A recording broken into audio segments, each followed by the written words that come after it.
morning and welcome to Hawaiian Telecom University's LinkedIn live stream event. My name is Michael Morales, and I'm the Director of Business and Consulting Services here at HT. And today, we're going to talk about disaster recovery and business continuity planning. Now, my background in disaster recovery and business continuity planning stems from not only DR and BCP issues that occurred here, but also in New York. So a couple of events that I had to work through were 9/11 and also the Northeast blackout of 2003. And with me today also is Mr. Jordan Silva. And Jordan is one of our senior managers at HT, and he's also our resident DR and BCP expert. And Jordan, come on in. Are you here? Hey, Mike. Yeah, I'm here. Hi, Good. everybody. I'm Jordan Silva. I'm our Senior Manager of Service Delivery here at HT. My background, I've been in Hawaii my whole life, so I've got to deal with every hurricane season since I was born. But more recently, I've been spending my time working with our managed services and service delivery groups here at HT, helping businesses across the state sort of implement and deal with technology needs, including backup and disaster recovery. Thanks, Jordan. And everybody, listen, this is going to be recorded online. So if you want to listen to this later, just get on the line and you'll be able to listen in. So let's just dive right into it, Jordan. We're going to talk about natural disasters first. And obviously, that's something we have to be ready and prepare for. As you just said, hurricanes are a part of our lives. A couple of I've definitely been a part of, survived some hurricanes and earthquakes as well in Japan. But when we speak about natural disasters, you have to start thinking about how do companies begin to even think about creating a plan. So my first question to you, Jordan, is, speak about the roles and responsibilities as it relates to DR and BCP process. Yeah, I think that when we go down the route of planning for disaster recovery and business continuity, it's easy to start trying to pick out the correct technical solution. But more often, the flaws are in our own communication plans and understanding who's accountable for different decisions and when. Um, the worst time to try to figure out who should be making the phone calls and who should be making the decisions is during a disaster. So it's really important that as you sort of go down this path, that you try to figure out, who in the company needs to be engaged when there's a disaster, who starts calling employees to let them know if they should even be coming into the office, who makes the decision to kind of kick off the disaster recovery plan if you have one, who decides when things need to start getting restored. If you make that decision a little too soon or it's not really organized, you're at risk of having to redo the work. If you do it too late, your business can be damaged. So really understanding like each person's role, gathering the right people from the different departments of the organization to have their say in it and make sure everybody's kind of on the same page. Your sales team knows what's going on, your service delivery organization knows what's going on, the finance people know what's going on, and everybody's kind of moving as one. It's really critical, especially during disasters. I mean, they're already chaotic, so making sure you have roles and responsibilities defined, each person understanding their kind of place in it all, and having that written down in practice becomes really critical. Absolutely. And I know when we talked about this before too, you talked about communication and emailing and texting people. And, it comes to mind, I was watching this show called Billions, and they had to revert back to old technology. And what do you do when you're in that kind of situation, when you're not necessarily documenting something where you're utilizing existing technology, but you have to revert back to old?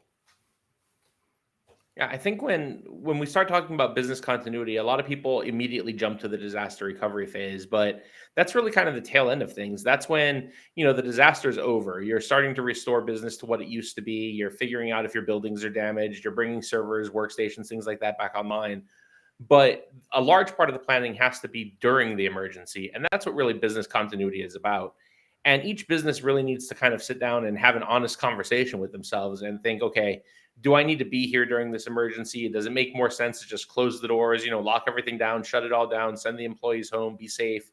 Or are you actually a critical service that needs to be around? And if that's the case, how do you continue to provide services when the power goes out or when the internet is down or when your cellular network is down?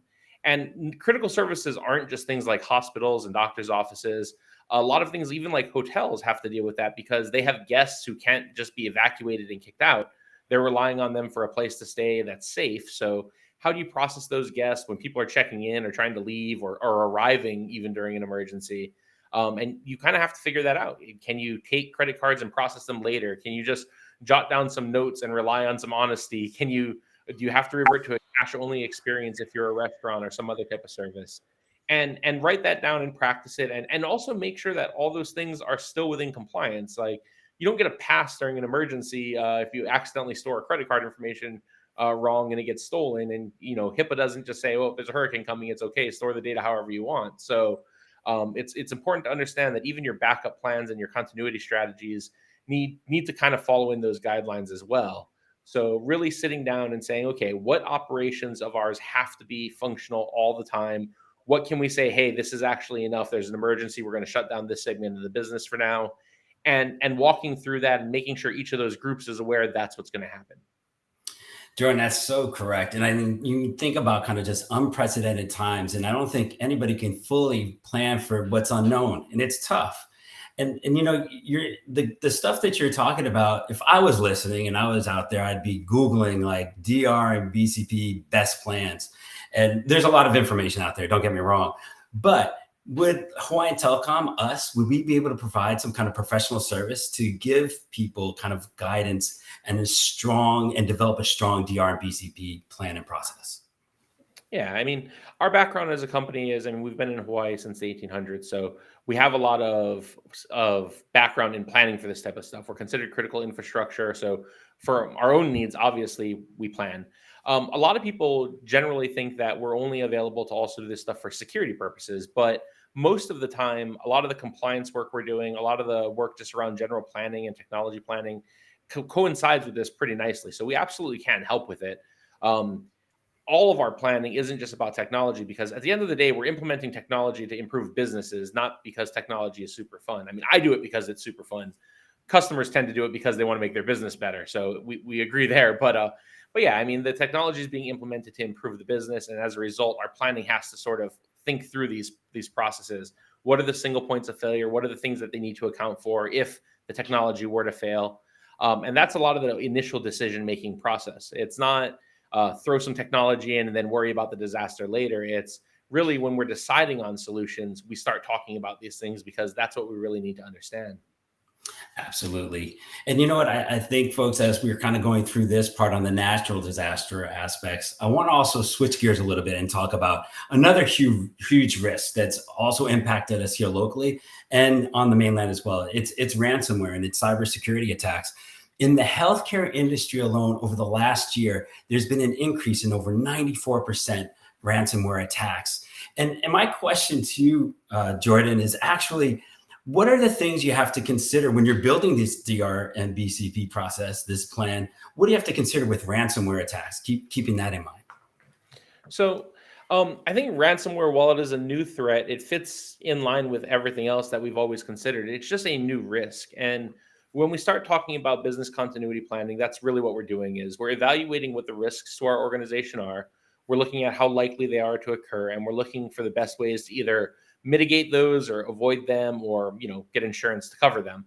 Ransomware and all cyber attacks in general have just become a much larger risk than they were 10 years ago. And it's going to continue to grow. Anybody with a cyber insurance policy has seen that rate increase, and that's a direct reflection of the success of these gangs. I mean, they're targeted attacks. They're very sophisticated. They're not just kind of some individual guy running around and happen to break into a network. These are organized crime organizations. They're highly sophisticated. They're experts in what they're doing. They're paying top level programmers to build the malware. They're looking for exploits. And in a way, that's a lot more dangerous. I mean, hurricanes don't tend to target us. We just kind of exist where they exist, and that's problematic. Ransomware gangs are targeting you. So the risk profile is a bit different, and they're smart. The more assets you have, the more they know you're willing to pay, and you have to kind of plan for that. But from a planning perspective, it's very similar, right? Like, we analyze the risk, we try to figure out what the value of an asset is, and from there we can sort of help you figure out what level of defense you should put in. With hurricanes and natural disasters, we look at things like the physical location, right? You put in hurricane ties so your roof doesn't come off. You might put up some boards over your windows so the glass doesn't shatter. On a network, your defenses are a bit different. You're looking at firewalls, you're looking at detection methodologies, you're looking at endpoint security. But at the end of all of those, if the bad thing really happens, you're looking for the ability to restore your data. So the defenses are different for sure, but the process is all the same. Absolutely. I was just thinking about the time actually during after 9/11 when I worked at the time for Goldman Sachs, and what we had to figure out from a BCP perspective was where are we going to put people and where are we going to store data, and we ended up building a full data center. And I think that's something obviously on the larger side for larger companies they have to think about, a secondary site for data centers and stuff like that. When we talk about these things, we talk about retention of data, when we can get it at a certain point in time. And I know there's a lot of acronyms that get thrown out there: RTO, RPO. Could you talk a little bit about these things, and how does this all also come into play with your DR and BCP plans?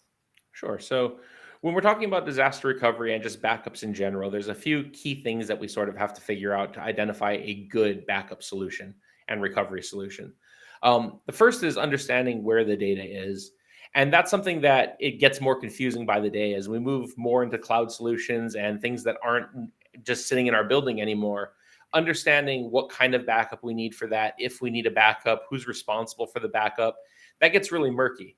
When we start talking about things like Office 365, it's easy to assume that, well, Microsoft owns all that stuff. They're obviously backing up their data centers, but understanding what level of protection that brings you and your ability to recover those backups in a disaster versus Microsoft using them for their own disaster recovery purposes are very different. So there's an assumption that you don't need a backup if you're cloud hosting things, and that's very rarely the case. You still need a backup of some sort. And generally, if you want real continuity, you want it away from the host that's doing it. So a backup out of the Office 365 cloud to another storage location is generally recommended. So first, identifying the assets and figuring out where they all are. That's step one. Then we have to kind of deal with something called RPO, so recovery point objective, which is how frequently should we be backing up data? Does your data change by the minute, by the hour? Can you go all day? And really, if something bad were to happen at 6 p.m., you can recover everything from that day without much of an issue. That'll dictate how frequently you need to back things up. And for some businesses, if they are taking in tons of transactions and those transactions are very valuable, for example, if you're a doctor's office, right, checking in patients, assigning medicine, things like that, where if you lost those transactions along the way, you could either have a very high risk of a bad outcome. Maybe somebody doesn't get the treatment they need. Maybe somebody gets misdosed medication. Those kinds of things can happen. Versus, just maybe a high transaction rate with credit cards. Maybe you're getting thousands of customers a minute in some e-commerce site. And if you were to lose that, it's very problematic. You lose revenue and things like that. So you have to kind of figure out how many transactions are you doing and how long or how much money would it take to recover that data. And then you kind of set your backup interval from there. For some businesses, once or twice a day is totally adequate and makes perfect sense. For others, they might be backing up as often as 15 minutes or so. And so you kind of have to kind of sit down and figure that out as a business and what looks good for you. And sometimes it'll vary even between the systems in your organization. If you're a really large organization, you might not back up every server every 15 minutes, but that one critical application might get every 15 minutes and the rest of the stuff is once a day. And you sort of figure that out. Once you figure out how often you're backing stuff up, you kind of have to figure out what your tolerance for restore time is. And that's RTO. It's how long can I actually exist without this data? And that speaks directly to the quality of the backup you're doing and where you're storing your backups. There's a lot of products out there that are just pure cloud backup. So you install a piece of software on your computer and it backs up directly to a cloud somewhere. And that's great because you have an offsite backup. But if you are a business in a low bandwidth area and you're trying to restore a lot of data, you have to understand that it'll take a really long time to get all your data back. So maybe that's not the ideal solution, even though it's part of a good solution. Having offsites is good, but you also need to be able to restore within whatever threshold your business needs. If you can be closed for a couple of days and it's not a big deal and you can just restore as time permits, that's cool. You can go with a solution like that. If you really do need some of your critical services back within hours of the emergency being resolved, you have to look at something probably on premise or that can be restored a bit quicker, or like a hot site somewhere like you were mentioning, or even like a warm site where we can restore to a cloud-based data center and get you VPN'd in so you have access, but maybe it's a little slower. You have to look at all those kinds of different options. Jordan, that's really interesting. I mean, I'm thinking about some of the stuff that we used to have to do back in the day.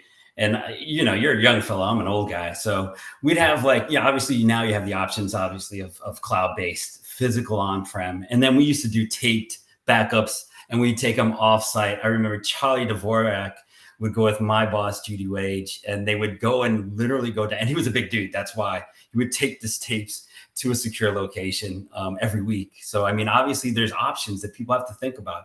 And one of the things when we talk about storage, now we're creating this plan. We have a strategy here, and then we talk about ransomware. But let's talk a little bit about defense threats and detection capability. These are those actors that come into your network, and you don't even know they're there. How do you plan for things like that?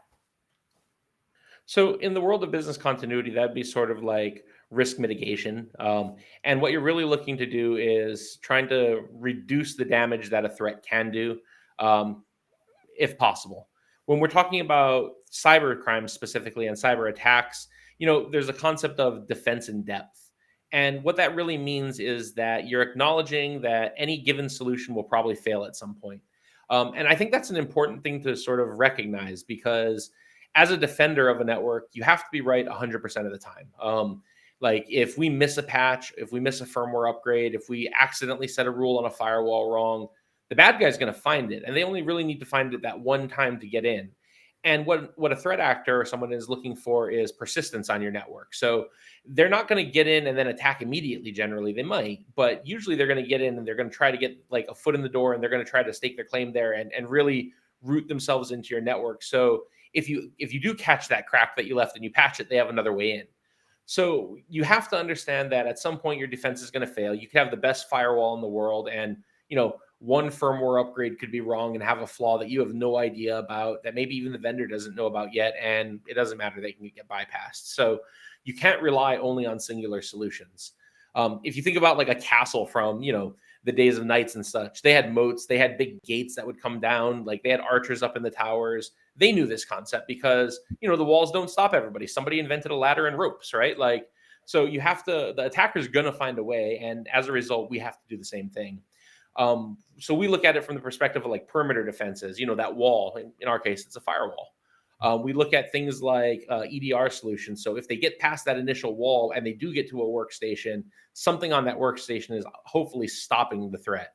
And if it's not stopping it, hopefully it's detecting it enough and sending that information off to a SOC or to your IT team so they can at least acknowledge there's a threat there and start that scoping process. Like, there's all kinds of solutions out there that might automate that response a little bit or do things like isolate the machine once it sees the threat on there.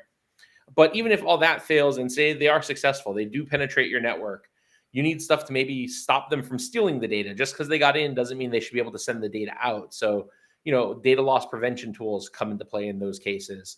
And at the end of the day, if all that didn't work and they are able to encrypt your network if that's the goal, or they are able to destroy data, and sometimes that is the goal. Data destruction is just a thing sometimes people do. You have to be able to recover from it. So you have to understand that not any one of these is bulletproof. So you build them kind of all in unison. And when you're assessing your network and you're kind of trying to figure out where to invest money, you look for the weakest link in those layers. If you have decent backups, that's great. Now start aiming for a better defense. That way there's less resilience or reliance on your backups. Maybe you'll need them less often. If all your defenses are really good, but your backup time is really, really slow, like the backups fail once in a while and the restore time is really slow, maybe it's time to invest in better backups and not a new firewall. Maybe it's time that you invest in a different area instead of both, right? So you have to kind of take it into consideration holistically, and you figure out where you get the most bang for your buck when you're kind of setting up a defense. But you have to put it all into kind of context and understand that it all works together. Yeah, Jordan, and you hit upon a lot of different things. It's specifically about tools and products. And I think, there are a lot of products and tools out there, and I'm sure we could probably give a lot of recommendations about those things. I know we don't have enough time to talk about it in depth, but, products are definitely a key part of your DR and BCP planning as well, don't you think? Yeah, I mean, you need the right tools, right? Like you're not going to hammer in a nail with a screwdriver. So you wouldn't use the wrong backup solution. I mean, you talked about tapes and things like that, and those definitely worked for a time. One of my first IT jobs, I remember having to go and walk up to a big server array, and we'd rip out a backup drive and I'd shove it into like an OtterBox case, and I'd walk over to Bank of Hawaii and lock it into a security deposit box, and I'd grab the There other you one go. out of there. And that was like my Monday morning. It was right around lunchtime because there was a good lunch spot along the way, and that was just part of the job back then. Now we look for tools that don't make me walk over there and drop drives in the safe deposit box, but it still Exactly. works, right? The idea is you need to understand what your business needs. You need to understand the value of the asset, because you also don't want to overspend. It's very easy to go out and just see like this shiny new tool. I mean, there's great marketing for a lot of this stuff out there, and if you ask any of the salespeople who sell any of this stuff, it's perfect and it'll protect you. But a lot of it's really expensive, and if it costs more than the asset you're trying to protect, especially if the risk that you're trying to defend against is pretty low, you want to keep that in mind. So you want a right size solution for your assets. You want a right size solution for your business. You don't want to put something in that you can't actually support. And you want to make sure everything stays in alignment. When we go back to talking about like those processes, the contacts, the point of contacts, and all that stuff, if your solution is more advanced than your process, that can be problematic, because now you don't have the ability to manage it. And good solutions are managed. You can't rely, like, you can have the best tool in the world, and if it's misconfigured and no one notices, you're dead in the water. So it's about picking the thing that you can manage best, or you can partner with an organization like Clientele or a number of any other partners that can help you kind of close that gap up, and they can make sure that there's that alignment, because really that's what keeps you safe. Is it's a firm plan that everybody's aware of. It doesn't have to be the best plan. It just has to be the plan everybody knows and everybody trusts. It could be the second best or third best software in the world. As long as everybody knows how it works and knows their role in keeping it working and knows when it's not working, it's far better than the best tool that's unmanaged. Absolutely. Hey, that's good stuff. And you know what, folks? This is a LinkedIn live stream, and we're coming now to the almost to the end. And if you do have any questions, you can please post them. If you have any, we can definitely answer them. But I think I have one more question for you, Jordan. If there is anything that comes up, we'll answer it.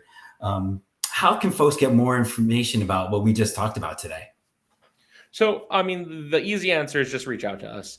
If you're already a customer of Hawaiian Telecom, you have an account manager, feel free to reach out to them. If you don't know who your account manager is, or you just feel like hitting one of us up, please reach out to us. We're on LinkedIn. We have email. I mean, you're more than welcome to contact us. But we also have our HTU LinkedIn group. A lot of us hang out in there. We answer questions to the best of our ability. Join the conversation, kind of jump in, ask your questions. We post there regularly if we see interesting stuff in the news, new threats, new kind of things to be aware of, interesting tech in general. I mean, a lot of us just nerd out on this stuff day to day. So that's sort of our outlet for it. Absolutely. Hey, Jordan, nailed it. And you know, who's coffee for? I don't know, man. Who's coffee for? Closers. Coffee's for closers. You did a great job. And hey, thanks everybody again for joining. There's a QR code right there. Once again, this was recorded online. If you want to listen to it again or share it with your friends, really appreciate it. And just want to say, you know, we talked about disaster recovery and BCP. And I think, you know, the most important thing is in this discussion is having the awareness and then taking steps to plan and be safe. Obviously, not only for the company, yourself, and your family. And thanks again, everybody, for joining, and have a great day. Appreciate it, everyone. Have a good one.